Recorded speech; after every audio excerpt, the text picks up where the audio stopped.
On va commencer par les audiences comme chaque matin. Qu'ont regardé les Français hier soir, le top 3? Ils ont regardé le film Le sens de la fête sur TF1 de Toledano et Nakache. 3 320 000 téléspectateurs hier soir, 17,4% de part d'audience. Alors c'est beaucoup plus faible que lors de la première diffusion pour deux raisons. Déjà, c'était la première fois qu'il était diffusé lors de la première diffusion, comme son nom l'indique. Ouais. Et deuxièmement, c'était juste après la mort de Jean-Pierre Bacri, ce qui avait peut-être amené aussi certains téléspectateurs à regarder en hommage ce film. C'est quand même un bon score, en tout cas ça permet à TF1 d'être leader hier soir.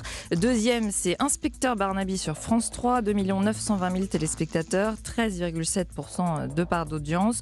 C'est en hausse par rapport à la semaine dernière.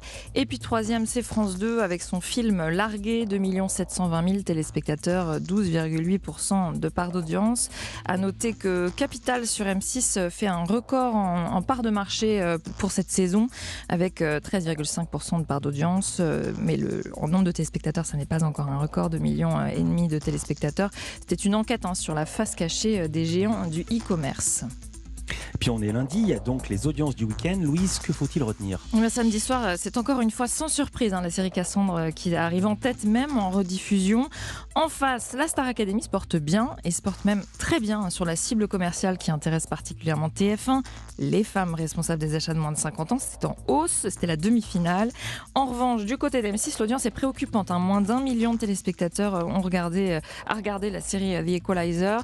Ce qui fait qu'M6 était seulement 5e chaîne, notamment derrière France 5 qui proposait un nouveau numéro d'Échappée belle. Ah oui. Ben oui, vendredi soir, les Energy Music Awards étaient en tête, mais n'ont jamais été aussi peu regardés. 3,5 millions de téléspectateurs seulement devant TF1, c'est 600 000 de moins que l'an dernier.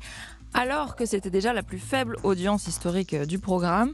En face, les téléspectateurs faisaient leurs adieux à Plus belle la vie sur France 3. Et la soirée a donc logiquement été bien suivie par 2 800 000 téléspectateurs. Des fidèles qui étaient presque aussi nombreux un peu plus tôt dans la journée devant les deux derniers épisodes qui eux étaient diffusés à 20h15.